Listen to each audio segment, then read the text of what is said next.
Panginoon. Hallelujah. Purihin ka, Panginoon, sa buhay ng bawat isa. Hallelujah. Panginoon, maraming salamat sa gabing ito, Panginoon, na patuloy mong ibinigay sa amin, Panginoon.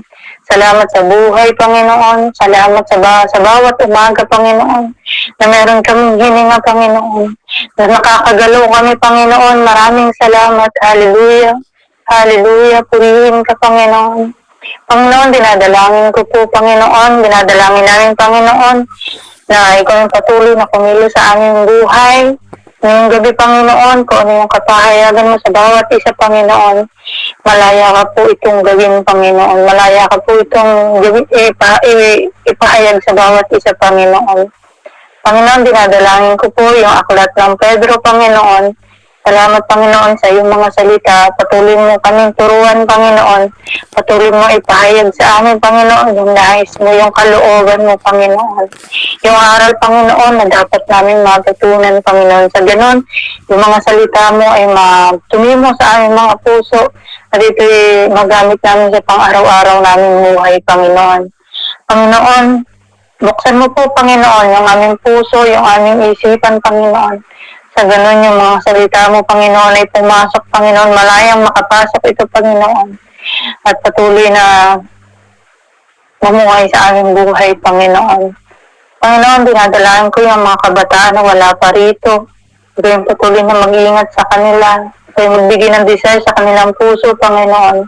At ikaw din, Panginoon, ang patuloy na magbigay ng desire sa kanilang mga puso, Panginoon, na umattend at manumbalik sa gawain ito, Panginoon. Panginoon, dinadalangin ko yung bawat isa, Panginoon, na balutan mo, Panginoon, ng inyong makapangyarihang dugo at lagi mong ang dalangin namin, Panginoon, ay lagi mong pagsama, Panginoon. Sa aming pagsasalita, Panginoon, sa iyong mga salita, sa aming pagpapahayag, Panginoon.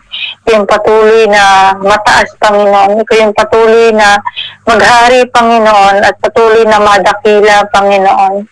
Panginoon, naangkin na namin yung katagumpayan ng gawain ito, Panginoon. Nadala-dala namin, Panginoon, yung tagumpay na mula sa iyo. Panginoon, sa iyo po yung minakamataas sa papuri, pagdakila at pagsamba sa pangalan ni Jesus. Amen. Amen po. Malinaw po yung salita. Opo. Sige po. Ngayon po ay nasa unang sulat po tayo ni Pedro. At ang napili ko po ay verse 3 hanggang 4. Sabi po dito, babasahin ko po. Ang sabi po sa 1 John,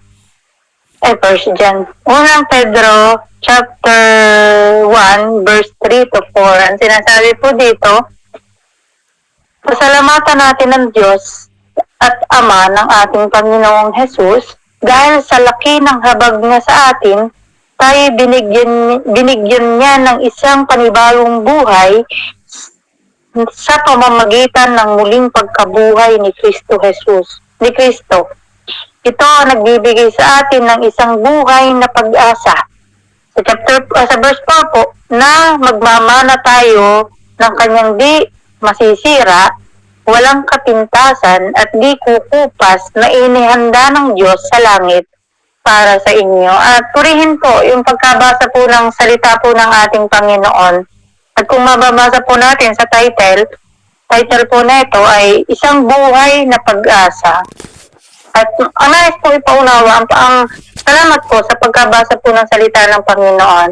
At ang nais po, ang kapahayagan po sa akin ng Panginoon ngayon ay na palagi nating ipagpasalamat sa Panginoon kasi yung nakakilala tayo sa Panginoon, yung nakilala natin siya, yung nakinig tayo ng salita ng Panginoon, nagkaroon tayo ng pananampalataya, tinanggap natin ang ating Panginoon bilang Panginoon at sariling tagapagligtas.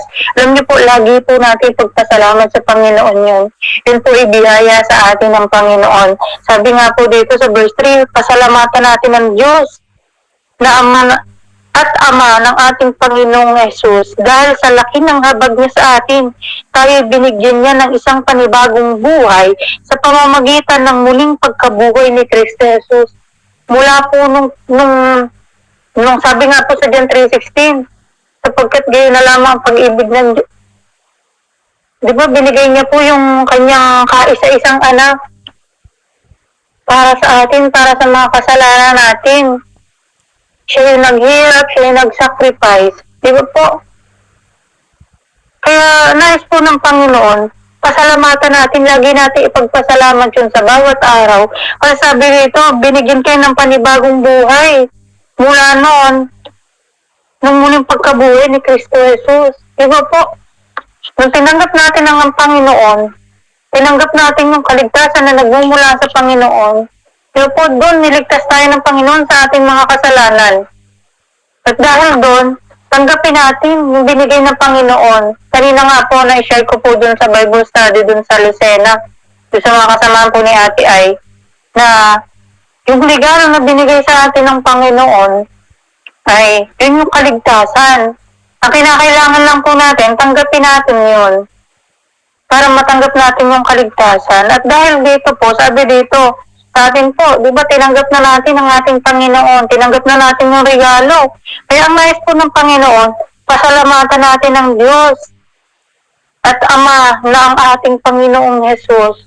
Kasi kung dahil sa ating Panginoong Jesus, di po, nagkaroon tayo ng buhay, panibagong buhay. Yung dati na hindi tayo nagbabasa ng Bible, ngayon nagbabasa na tayo ng Bible. Dati lagi tayong makasalanan, namumuhay tayo sa kasalanan. Ngayon, hindi na tayo namumuhay doon, hindi na tayo ninanais natin o talagang inaano natin na hindi tayo magkasala. Kasi tinanggap na natin ang ating Panginoon bilang Panginoon at sariling tagapagligtas. Kaya naman po doon, dahil tinanggap na natin ang Panginoong Jesus, nagkaroon tayo ng panibagong buhay. Ngayon, yung panibagong buhay na yung kabaliktaran na po ng buhay dati natin. Kung yung buhay mo dati naglalasing ka, lasinggero ka, ngayon hindi ka na lasinggero kasi binago ka na ng Panginoon. Kung dati namumuhay ka sa kasalanan, sa kahalayan, sa mga iba't ibang bagay dito sa mundo, paggawa ng kaaway, kung namumuhay ka dati ngayon hindi na. Dapat separate na tayo doon, at binago na tayo ng ating Panginoon. At lagi natin ipagpasalamat yun sa bawat araw. Kasi talagang grabe, niligtas tayo ng Panginoon. Alam niyo yun, iniyahon tayo dun sa lusak, dun sa putik. Kumbaga po, panibagong buhay ang binigay sa atin ng Panginoon. Kaya nga isang Panginoon, huwag na tayong bumalik doon. Kasi nung tinanggap natin ng Panginoon, nandun binigyan tayo ng pag-asa. Ano yung pag-asa na binigay sa atin ng Panginoon? Ito yung nagbibigay basahin ko po. Ito ang nagbibigay sa atin ng isang buhay na pag-asa na nagmamana tayo ng kanyang kayamanang hindi masisira, walang kapintasan at di kukupas na inihanda ng Diyos sa langit para sa atin. Di ba po? Kung yung dati tayo madumi, kung dati tayo makasalanan, ngayon tinanggap natin ang ating Panginoon, nandun na binigyan tayo ng bagong buhay. Tapos, binigyan na tayo ng bagong buhay. Di ba po, niligtas na tayo. May pag-asa pa tayong makakamtan. Yun yung panghawakan natin. Di ba po, may kayamanang hindi masisira, walang kapintasan at di kukupas yung inahanda sa atin ng Panginoon. Kaya naman po, sa atin bilang lingkod ng Panginoon, bilang totoong tumanggap sa ating Panginoon, bilang totoong nagsisi sa kanyang mga kasalanan at pagtalikod sa kanyang mga kasalanan, alam niyo po, grabe yung tatanggapin natin, kayamanang hindi masisira, hindi kukupas at walang kapintasan.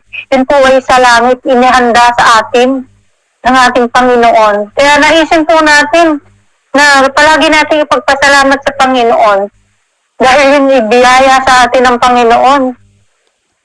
Biyaya sa atin ng Panginoon yung kaligtasan na yun. Tatanggapin lang natin. At yun lamang po, sa Diyos po yung pinakamataas sa papuri. At ngayon po ay si Ate Ay. Sige po, isang mapagpahalang gabi po sa bawat isa po sa atin at lalo't higit ay sa Panginoon. Yung sa akin po ay sa 1 Peter chapter 1 verse 6, sabi dito, ito'y dapat ninyong ikagalak kahit na maaaring magdanas muna kayo ng iba't ibang pagsubok sa loob ng maikling panahon. Kaya salamat po sa salita ng Diyos. Sabi doon, dapat nating ikagalak. Ibig sabihin, magalak tayo. Hindi lang basta sinabing magsaya ka, ngumiti ka, hindi lang sinabing ganun. Sabi doon, magalak ka. Ano po, kumbaga, yung joy, hindi lang basta happiness, kundi yung joy, yung nais ng Panginoon sa buhay natin. At ang sabi dito, madaling magalak pag nakaayon sa'yo o nakaayon sa atin yung panahon, yung sitwasyon, yung gusto mo yung sitwasyon mo, yung gusto mo yung kalalagayan mo ngayon. Kumbaga, nandun ka sa comfort zone mo. Yun yung mabilis magalak. Pero napakahirap kapag taliwas lahat. Ano po, mahirap kapag nasa kalagitnaan tayo ng pagsubok. Pero tulungan tayo ng Panginoon. Sabi natin dito, hindi lahat naman tayo ay hindi exempted sa anumang uri ng pagsubok ng buhay kasi may iba't ibang phase tayo ng buhay at lahat tayo nagdadaan doon kasi ang Panginoon nga ipinagdaanan niya na yun lahat at nagpagtagumpayan din niya yun lahat. At ang sabi niya dito, sa kabila ng lahat ng iyon, mabuti ang Panginoon, bagaman may pagsubok, mabuti pa rin ang Panginoon. May kahirapan, mabuti pa rin ang Diyos. May kalungkutan, mabuti pa rin ang Diyos. May kapighatian, mabuti pa rin ang Diyos. May kabiguan, mabuti pa rin ang Diyos. At sa lahat ng panahon, mabuti ang Diyos. Ano po, kasi tandaan natin, higit ang kabutihan ng Panginoon at sapat yung kaaliwan at kalakasan na kaya niyang ipagkaloob sa buhay ng bawat isa sa atin sa lahat ng sitwasyon at sa lahat ng panahon ng ating buhay para magtagumpay tayo at magtiis sa lahat ng ating mga kalagayan para tayong kagaya ng kanina habang nagda-devotion ako, ang naalala ko po dito ay kagaya ng bata, yung siguro siguro mga 1 taon, yung mga ganun, mag-iisang taon, tinuturuan maglakad. Diba yung mga bata, pag tinuturuan silang maglakad, yung as in hindi pa nakakalakad, ang ginagawa sa kanila, pag paglalaka rin sila sa kalsada, hinahawakan sila dun sa damit, dun sa likuran. Kumbaga parang nasasahon na yung leeg. Pero nakasupport siya dun sa may dalawang kilikili ng bata. At pag naglalakad, iba merong nakahawak sa likod. At may pagkakataon ng pag naglalakad tayo, madadapa ka, masusugatan ka. Pero marami ding pagkakataon, hindi yun natutuloy kasi merong nakahawak sa likod mo. Ganon din ang Panginoon. Diba nandun tayo sa pagsubok, pero hindi tayo nalulugmok. Bakit? May nakahawak dun sa likod mo. There is always behind sa'yo at yun ay yung Panginoong Hesus na palaging nandoon sa likuran natin, na laging nakaalalay, nakaabang, kung babagsak ka ba, kung madadapa ka ba, at ganun yung Panginoon sa ating buhay, ganun niya tayo ingatan. At kung may pagkakataon na bumagsak man tayo, agad din naman tayong diba? Yung isang bata ngang nabagsak, umiyak, itatayo agad yan yung may hawak doon sa likod niya, yung nag-aalalay habang lumalakad yung bata. Ganon din tayo sa Panginoon. May mga pagkakataon na nadadapa tayo, pero agad tayong iniaahon ng Panginoon. Kaya sabi doon, magalak tayo kahit na madaming pagsubok yung ating pagdadaanan. Kasi sabi doon, magdaranas muna kayo ng iba't ibang pagsubok sa loob ng maikling panahon. Ibig sabihin, hindi pang habang buhay, hindi pang matagalan, pero kailangan nating maranasan. Kagaya ng nararanasan namin ngayon dito po sa aming review journey, kagaya ko, ilang gabi akong sobrang bigat ng pakiramdam, parang ipon na ipon yung bigat sa dibdib ko. Pero salamat sa Panginoon kasi kapag inamin mo sa Panginoon, kapag iniiyak mo sa Panginoon, pag inilapit mo sa Kanya, nagko-comfort ang Panginoon, ang Diyos yung yung magbibigay ng kaaliwan, kagalakan, kapayapaan sa puso. Kaya salamat po sa Panginoon dahil mabuti ang Diyos sa bawat araw. May pagsubok o wala, mabuti ang Panginoon. Kasi iyon siya. Mabuti siya. Hindi dahil mabuti tayo, kundi dahil talagang mabuti ang Panginoon. Kaya salamat po sa Diyos. Lahat po ng papuri at parangal ay para sa Panginoon. Amen po. Purihin po ang Panginoon sa buhay po ni Ate Aya. Totoo po yun yung sinabi niya kanina na tayo bilang mga tao, bilang lingkod ng Panginoon ay hindi exempted sa mga pagsubok. Even nga po yung mga apostol, di ba po, hindi sila exempted sa mga pagsubok. At sabi, natatandaan ko po yung nung pinag-aaral po nung Sunday, dun po nung Sunday service ni Pastor Vic at about po kay Habakuk. At sabi po dun sa verse Habakuk chapter 3 verse 18. Sabi po dun, magagalak pa rin ako at magsasaya dahil si Kristo ang Diyos na magliligtas sa akin. Ang sabi po sa 19, ang Panginoong Yahweh ang sa akin magpapalakas, tulad ng usa, tiyak ang aking hakbang, inaalalayan niya ako sa mga kabundukan. At purihin po yung pagkabasa po ng salita ng Panginoon. At kung mababasa po natin yung buong chapter po ng Habakuk, chapter 3, ito po yung panalangin po ni Habakuk. At sinalaysay po niya dyan na dumaranas sila ng kahirapan, ng mga pagsubok.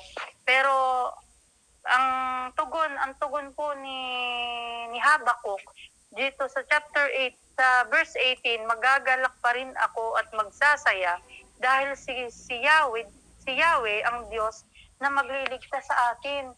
Totoo po yun na hindi tayo exempted sa mga pagsubok, may mga situation na hindi natin gusto, pero lagi po natin tandaan, palagi lang tayo magtiwala sa Panginoon.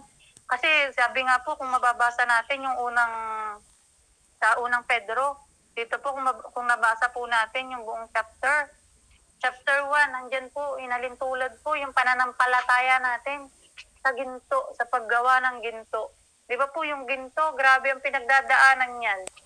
Dinadarang sa apoy, kung anong ginagawa para lumabas yung kinang ng ginto, para makita yung ganda. Ganon din sa atin bilang lingkod ng Panginoon. Kararanasan sa atin ng mga pagsubok, mga sitwasyon na hindi ayon sa kagustuhan natin para mapatunayan kung totoo yung pananampalataya natin. At yun nga po, nais po ng Panginoon sa bawat isa po sa atin dito. Nag-aaral man tayo, nagtatrabaho man tayo, o sa lahat ng ating ginagawa. O ano man yung pinagdadaanan natin, gaano man kabigat, gaano man kaliit, yung pinagdadaanan natin, ano man yung alalahanin natin, palagi lang natin ibigay sa Panginoon. Opo, totoo na minsan pag nandun ka na sa sitwasyon na yon, mahirap. Pag nandun ka na sa sitwasyon na yon, mahirap talaga. Pero alam niyo po, lagi natin tandaan, ano man yung pinakalalagayan mo ngayon, nahihirapan ka nga, ngayon, magalak ka po. Kasi yan pinaparana sa iyo ng Panginoon para malaman niya kung totoo ka nagtitiwala sa Kanya, kung 100% ba yung pananampalataya mo, natutulungan ka niya, kung naniniwala ka ba talaga sa Kanya. Kaya naisin natin na sa bawat situation na pinagdadaanan natin, gaano man kabigat, mabuti man o hindi mabuti, lagi natin ibigay sa ating Panginoon. Para sa ganon, palaging ang Panginoon parang ang Panginoon yung palaging mataas sa ating mga buhay. At yun lamang po, so Diyos po yung pinakamataas na papuri. At ngayon po ay si Kuya JP. Isang pagpalang gabi ho sa ating lahat. Ako po'y nagpapasalamat sa Panginoon sa patuloy na pag-iingat sa amin sa lahat po ng aming biyahe sa pag nagmumotor. Palagi po kaming iniingatan ng Panginoon na iiwas sa mga aksidente at mga aberya. At sa akin naman po, dito na po tayo sa unang sulat ni Apostol Pedro, chapter 1. At ang sa akin po ay sa verse 18. At nakasad nga dito, 18 to 19. Alam nyo kung ano ang ipinantubos sa inyo sa walang kabuluhang pamumuhay na inyong minana sa inyong mga magulang. Tinubos kayo hindi sa pamamagitan ng mga bagay na nasisira tulad ng ginto o pilak, kundi sa pamamagitan ng mahalagang dugo ni Kristo, Siya'y katulad ng korderong walang dungis at kapintasan. At yun nga po, alam naman po natin na inialay po ng ating Panginoong Kristo ang kanyang buhay para para tabusin ang ating mga kasalanan. At yun ho'y sa pamamagitan ng kanyang dugo na tumigis mula sa krus, at na isakatuparan ho yun nung siya ay muling nabuhay. At sa atin po bilang pong tayo mananampalataya, wag po natin sayangin yung sakripisyong binigay sa atin ng Panginoon. Dapat nating pahalagan yun sa pamamagitan ng pagtalikod sa kasalanan, dahil pinalaya na po tayo mula dun sa pinalaya na po tayo ng Panginoon mula sa luma nating pagkatao, at dapat ay magsumikap tayo na talagang talikuran ng lubusan ang kasalanan. At dito naman po sa verse 22b to 23, nakasaad ho rito, kaya maalab at taos-puso kayong magmahalan, sapagkat muli kayong isinilang, hindi sa pamamagitan ng binhing nasisira, kundi sa pamamagitan ng buhay at walang kamatayang salita ng Diyos. At yun nga po, kaya yun po ang dapat nating gawin, na ating gamitin yung pag-ibig na ibinigay sa atin ng Panginoon, na sa Kanya rin nagmumula, na kahit na po ang ating mga nasa paligid ay sa tingin natin ay hindi kaibig-ibig, ay patuloy pa rin natin silang ibigin, kagaya po ng ginawa sa atin ng Panginoong Kristo, kahit na po, at ginawa rin po ng ating Diyos Ama, na dahil nga po sa yun na nga, ganoon na nga lang po ang pagmamahal sa atin ng ating Diyos, na kanya pong inialay ang kanyang sariling anak para tabusin ang ating mga kasalanan. Kung sino man ang manampalataya sa kanya ay pagkakalooban ng buhay na walang hanggan. At yun nga po, at dun po sa habang tayo ay lumalakad sa kabanalan, bigyan po natin ng halaga ang salita ng Diyos sa pamamagitan ng pag-aaral nito araw at gabi, kalakip nun ang ating pananalangin. At kasi yung pong yung pong pananalangin at pag-aaral ng salita ng Diyos ay magkatambal ho talaga yan. Yan po ay maihahantulad sa ating paghinga. Kumbaga parang correct nyo na lang po, baka mabaliktad, para pagka po tayo ay nananalangin at humihiling sa Panginoon, maihahantulad ho yun sa ating pag-inhale, at sa ating pagpapasalamat sa Panginoon, at doon naman tayo nag-exhale. At yun din po, at sa parang ganoon din po sa pananalangin at pag-aaral, na pagka po tayo ay nananalangin, at tayo po ay nag-exhale ng gano'n, yun nga po, linalabas natin yung masamang sa yung hindi natin magandang pakiramdam. Tapos pagka po tayo umi-inhale, ayun, linalasap po natin yung mga aral na nagmumula sa Panginoon sa pamamagitan po ng pag-aaral ng salita ng Diyos. At yun po ang namuong mensahe na nagmula sa Panginoon sa akin. At yun po, sa atin pong patuloy na paglakad sa ating buhay na naayon sa pattern na ginawa po ng ating Panginoong Kristo, na sikapin po natin na magpatuloy at ating ihilingin sa ating Panginoon na, na wag mawala yung alab sa ating puso pagdating po sa sa pag-aaral ng salita ng Diyos. At napakahalaga po nung bagay na yun. Kasi po talagang dapat nating i-treasure kasi yun po ang makakapagsalba sa atin para para sa mga pagsubok na ating mga kakaharapin at para maging handa tayo sa araw ng ng ng sa araw ng pagdating ng ating Panginoong Kristo. At yun lamang po ang sa akin po at nasa Diyos ang lahat ng papuri, pagdakila at pagsamba. Amen po. Salamat po sa Panginoon sa buhay po ng ating kapatid na si Kuya JP. At totoo po yun. Yung unang verse niya po kanina, doon sa 18, sabi doon, alam niyo kung ano ang ipinantubo sa inyo sa walang kabuluhang pamumuhay ng inyong minana sa inyong mga magulang. Tinubos kayo hindi sa pamamagitan ng mga bagay na nasisira tulad ng ginto o pilak, kundi sa pamamagitan ng mahalagang dugo ni Kristo. Siya'y tulad ng korderong walang dungis at kapintasan. At purihin po yung pagkabasa po ng salita po ng ating Panginoon. Totoo po yung kaninang sinabi ni Kuya JP na huwag nating sayangin yung binigay sa atin ng Panginoon. Kasi yung kanina ko nga pong share na binigyan tayo ng bagong buhay ng ating Panginoon sa pamamagitan ni Hesus Kristo nung muling pagkabuhay. Diba, huwag nating kalimutan yon. Kasi dahil doon sa pagtubos sa ating mga kasalanan doon ay binigyan tayo ng bagong buhay. Yun yung tinanggap natin ng ating Panginoong Hesus.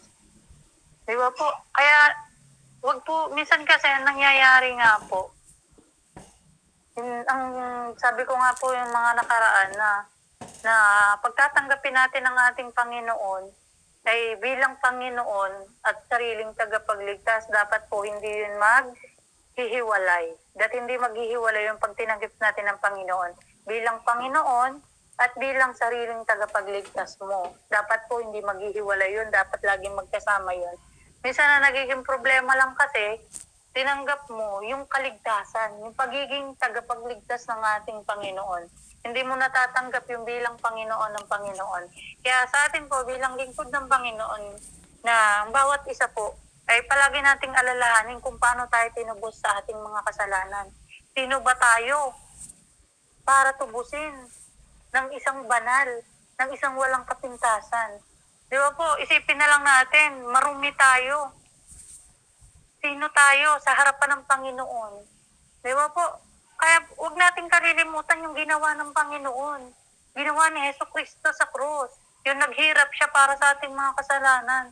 Di ba po, naghirap ang walang kasalanan sa maraming kasalanan. Naunawaan po na ibig sabihin ko po, ang Panginoon na walang kasalanan, walang kapintasan, naghirap dahil sa matindi yung kasalanan natin. Kaya nais po ng Panginoon, huwag natin kalimutan yun. Bilang lingkod ng Panginoon, huwag natin kalimutan na yung dugo ng Panginoon, yung itinubo sa atin. At walang kapintasan yun. Kaya yun po yung lagi nating naisin na kung hindi dahil sa ating Panginoong Hesus, siguro kaaway pa tayo ngayon ng Panginoon. Siguro nasan kaya tayo ngayon kung hindi natin tinanggap yung binigay na regalo sa atin ng Panginoon, yun yung kaligtasan. Siguro nasan kaya tayo ngayon? Siguro yung iba nasa inuman, siguro pariwara yung buhay natin ngayon. Siguro hindi tayo nag-aaral ng salita ng Panginoon. Kaya napakahalaga po na talagang kailangan ay nandun na palagi nating alalahanin, huwag nating sayangin yung buhay, huwag tayong bumalik. Sabi ko nga po, yung pagsisisi, ang kahulugan nun ay lubusang pagtalikod sa ating mga kasalanan. Kaya naman po, wag na tayong bumalik sa ating mga kasalanan. Kung nagagawa natin yung buhay natin, dati natin, iniwan na natin yun. Hindi na natin kailangan yun. Iniwan na natin. May bago na tayong buhay. Yun yung mula sa ating Panginoon. At yun lamang po. Salamat po muli sa buhay po ng ating kapatid. At ngayon po ay si Sister Kiax.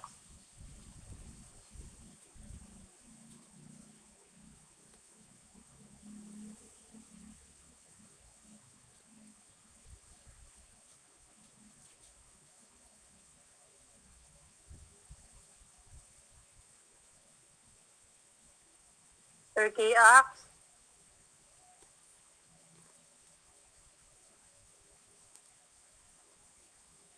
Malapit ka na po ba?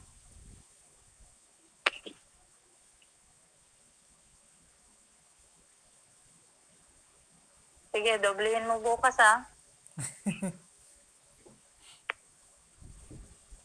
May mga magpapatotoo po. Baka po merong mag-testimony.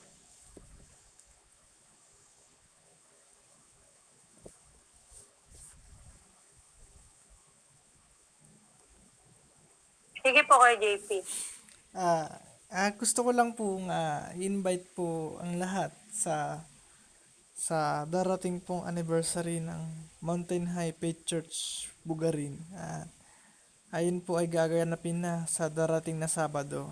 Sa Sabado po ay 21, ano po? At yun po, at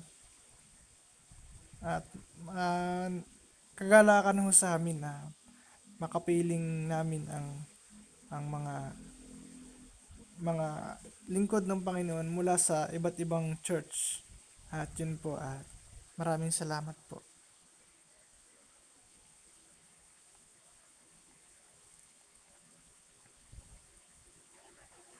Ayun, salamat po. At ang Panginoon po ang patuloy na, salamat po sa pag-invite. At ang Panginoon po ang patuloy na mag-provide at mag-provide ng mga pangangailangan po at magdala, lalo po higit magdala ng mga kaluluwa na kinakailangan po ng kaligtasan. At Ate Ay, ikaw, may papatotoo, testimony?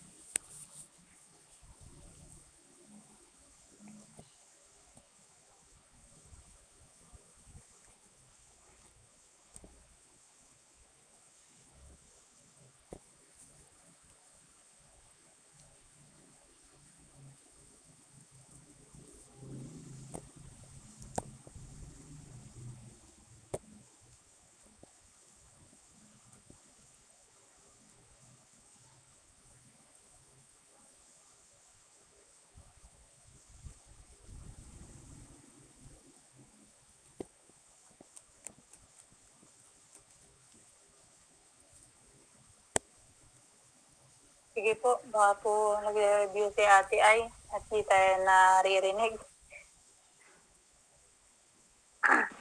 Ate, rinig na ako. Opo.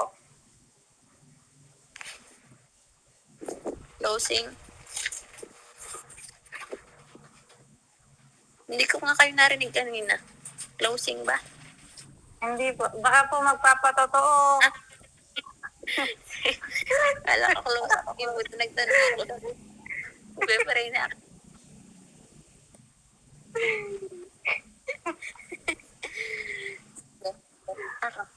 Nagpapasalamat ako sa Panginoon sa bawat araw. Sa kaaliwan na nagmumula sa Panginoon at saka sa comfort na ipinagkakaloob ng Panginoon sa maraming sitwasyon ng buhay. Kaya salamat sa Panginoon at salamat sa Lord dahil sa isang araw, uuwi na ulit kami at makakapahinga. At nagpapasalamat din ako sa Panginoon kasi 2 gabi na laging sobrang haba ng tulog ko. At maayos kasi 'di ba? Isa yun sa dapat nating ipagpasalamat sa Panginoon. Yung nakakatulog ka ng maayos, nakakatulog ka ng mapayapa, nakakatulog ka ng mahaba, na malapit na yung exam, pero salamat sa Panginoon, ang sarap pa rin ng pahinga na ipinagkakaloob ng Panginoon. Kaya, at saka nagpapasalamat ako sa Panginoon sa napakaraming panalangin. Sobrang malaking tulong yun. Kasi preparation yun sa bawat araw. Kaya salamat sa Panginoon, purihin ang Diyos na lagi tayong mapuno ng mga panalangin. Panalangin natin sa sarili natin. At syempre, salamat din sa buhay ng iba, sa buhay ng mga tao sa paligid na hindi nagkukulang na ilapit tayo sa Panginoon. Kaya sa Diyos yung pinakamataas na papuri. Amen po. Salamat po sa patotoo. Salamat po sa Panginoon sa buhay po ng ating kapatid. At totoo po yun. Na palagi tayong maging babad sa pananalangin. At alam niyo po, laking tulong po nun sa atin, lalo na sa atin bilang lingkod ng Panginoon, na napakahalaga na tayo ay nagpapanalanginan. Pinagpe-pray natin ng bawat isa. Kasi po, sabi nga, may narinig ako na isang na napakahalaga ng pananalangin, lalo sa mga pastors natin, sa mga lingkod, kapwa lingkod ng Panginoon. Kasi tayo, di ba nga po, tayo ay given na sa atin na araw-araw tayong nasa labanan. Kaya talagang kailangan na magpanalanginan tayo. At napakahalaga po no, na maging babad tayo sa pananalangin, personal, at maging sa mga kapwa natin, lingkod ng Panginoon, ay panalangin po nila. At ako din po ay magbabalik niyang papurit pasasalamat sa ating Panginoon. Ako po lubos na nagpapasalamat sa Panginoon sa buhay po at kalakasan na patuloy niyang ipinagkakaalog po sa akin. At alam niyo po yun, salamat po sa Panginoon kasi nandun talaga na kumikilos ang Panginoon. Na talagang nandun na talagang araw-araw niyang pinaparana sa akin na talagang nandun na tumutugon siya sa mga panalangin. Nandun talaga na pinaparanas niya sa akin sa bawat araw. Araw-araw niyang pinapatunayan sa akin na talagang nandun na tapat siya sa kanyang mga pangako na hindi niya papayagan na ang kanyang mga anak ay talagang madehado o kaya yung kanyang mga anak ay talagang ay mapahamak. At alam niyo po yun, napakasarap po ipagpasalamat sa Panginoon sa kahit na kung sa tingin ng iba ay maliliit na bagay. Pero alam niyo ba yung grabe yung ginagawa ng Panginoon. Kasi po, talagang sa bawat araw ko po, parang 2 linggo na sa akong talagang nandun na talagang may magpapadala lang, talagang doon lang talaga. Ang Panginoon po talaga yung talagang tinataas ko. At sa Panginoon po ako nagpapasalamat. Talagang alam niyo po yun, talagang wala nang bigas, wala talaga as in, walang bigas, walang ulam. Alam niyo po yun. Pero alam niyo, salamat sa Panginoon kasi may mga tao siyang ginagamit. Talagang magchat-chat na lang, sabi niya magpapadala siya. Alam niyo yun, kahit na tumanggi, pero kahit nandun na tumatanggi ako, pero salamat sa Panginoon. Kasi alam ko ang Panginoon yun. Kasi alam ko yung pag-ibig yun ng Panginoon. Kaya alam niyo ba yung purihin po ang Panginoon talaga. Yung talagang ang daming pangangailangan, talagang iniisip ko po yung MRI ko, yung pagde-training ko, pero salamat po sa Panginoon. Kasi patuloy po ako nagtitiwala sa Panginoon, patuloy na nagtitiwala ako na ang Panginoon yung tutulong at sasama po sa akin. Kaya sa Diyos po yung pinakamataas sa papuri at pasasalamat. At kung wala na po, ayun, si Sister Tiak, sige po.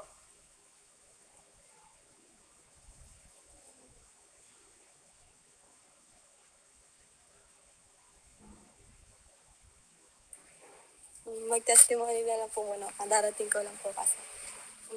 Nagpapasalamat po ako kay Lord sa pag-iingat po niya sa akin buong araw po at sa pamilya din po namin. At yun po, kanina po kasi, nung kagabi po kasi hindi po ako nakapag-review talaga. Tapos, sobra po akong inaantok kanina kahit maaga po ako natulog. Tapos, nung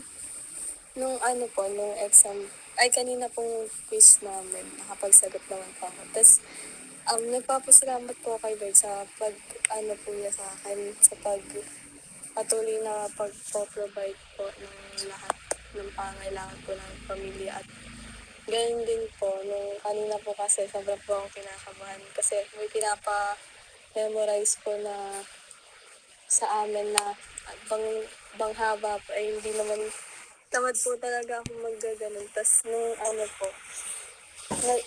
po ako na sinabi po sa akin ng mga kaibigan ko, mag-pray nga daw po kami ganyan. Tapos yun po, nag-pray po kami. Nung nag-memorize na po kami dun sa harapan, na naman po namin. At nagpapasalamat po kay Lord sa patuloy niya na kagalingan din po. Kasi kaganina po ay masama po yung pakiramdam ko, pero nawala naman po yung at ayun po, ayun po. Amen po. At patuloy po na ang Panginoon po ang siyang palaging sumama sa inyo, Sister Kia. Salamat po sa Panginoon. Natotoo po yun na minsan nandun na may mga nararamdaman tayo na minsan sakit ng ulo, mga hindi maayos na pakiramdam, pero palagi po natin tandaan na ang Panginoon po yung siyang tumutulong sa atin, ang Panginoon ang siyang manggagamot natin. At palagi lang po natin ipagkatiwala sa Kanya. At salamat po sa Panginoon. At kung wala na po, ay dako po tayo sa pananalangin. At pangunahan po tayo ni Sister Kiax. Sige po, tayo po yung manalangin. Lord, maraming salamat po sa gabi ito na muli niyo po kayo pinagsama-sama at sa patuloy niyo po pag-iingat sa amin buong araw. Lord, maraming salamat po sa mga salita po na ibahagi po ng bawat isa sa amin. Ganun din po sa mga patotoo po na narinig namin. Nawa po, Lord, ngayong gabi po, ingatan niyo po kami at bigyan niyo po kami ng maayos na pahinga po sa ating bukas. At patawarin niyo po kami, Lord, kung may mga bagay po kami hindi nagagawa na at kung nagkukulang po kami sa inyo sa lahat. At Lord, kayo po ang patuloy na mag-ingat po sa amin, lalo po sa pamilya namin.